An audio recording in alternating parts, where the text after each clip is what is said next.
ಹೊಸೂರಿನಲ್ಲಿ 80ನೇ ಸ್ವಾತಂತ್ರ್ಯ ದಿನಾಚರಣೆಯ ಸಂಭ್ರಮ.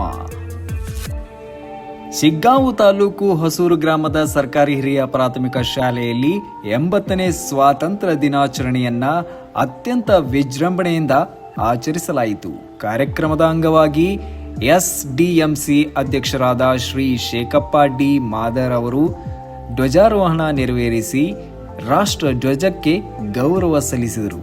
ಈ ಸಂದರ್ಭದಲ್ಲಿ ಊರಿನ ಗುರು ಹಿರಿಯರು, ಪಾಲಕರು ಹಾಗೂ ಪೋಷಕರು, ಎಸ್ಡಿಎಂ ಉಪಾಧ್ಯಕ್ಷರು ಕವಿತಾ ಚಂದ್ರು ನೆಲ್ಲೂರ್ ಮತ್ತು ಸರ್ವ ಸದಸ್ಯರು, ಶಿಕ್ಷಕ ವೃಂದ ಹಾಗೂ ಮುದ್ದು ವಿದ್ಯಾರ್ಥಿಗಳು ಉಪಸ್ಥಿತರಿದ್ದು ಕಾರ್ಯಕ್ರಮದ ಸಮಾರಂಭವನ್ನು ಹೆಚ್ಚಿಸಿದರು.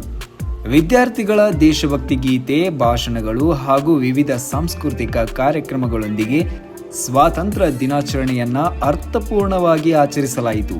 ಗ್ರಾಮಸ್ಥರು, ಶಾಲಾ ಸಿಬ್ಬಂದಿ, ಎಸ್ಡಿಎಂ ಸದಸ್ಯರು ಹಾಗೂ ವಿದ್ಯಾರ್ಥಿಗಳ ಸಹಕಾರದಿಂದ ಕಾರ್ಯಕ್ರಮವು ಅತ್ಯಂತ ವಿಜೃಂಭಣೆಯಿಂದ ಮತ್ತು ಅರ್ಥಪೂರ್ಣವಾಗಿ ನಡೆಯಿತು. ಸ್ವಾತಂತ್ರ್ಯಕ್ಕಾಗಿ ಹೋರಾಡಿದ ಮಹನೀಯರು ತ್ಯಾಗ ಮತ್ತು ಬಲಿದಾನವನ್ನ ಸ್ಮರಿಸುತ್ತಾ ದೇಶದ ಏಕತೆ, ಅಖಂಡತೆ ಹಾಗೂ ಪ್ರಗತಿಗಾಗಿ ಎಲ್ಲರೂ ಶ್ರಮಿಸಬೇಕೆಂಬ ಸಂದೇಶದೊಂದಿಗೆ ಕಾರ್ಯಕ್ರಮವು ಯಶಸ್ವಿಯಾಗಿ ನೆರವೇರಿತು. ಇದೇ ರೀತಿ ಸುದ್ದಿಗಳಿಗಾಗಿ ನೋಡ್ತಾ ಇರಿ ನಿಮ್ಮ ಪಬ್ಲಿಕ್ 5 ನ್ಯೂಸ್. ಪ್ರತಿಕ್ಷಣದ ಸುದ್ದಿಗಳಿಗಾಗಿ ನೋಡ್ತಾ ಇರಿ ಪಬ್ಲಿಕ್ 5 ನ್ಯೂಸ್.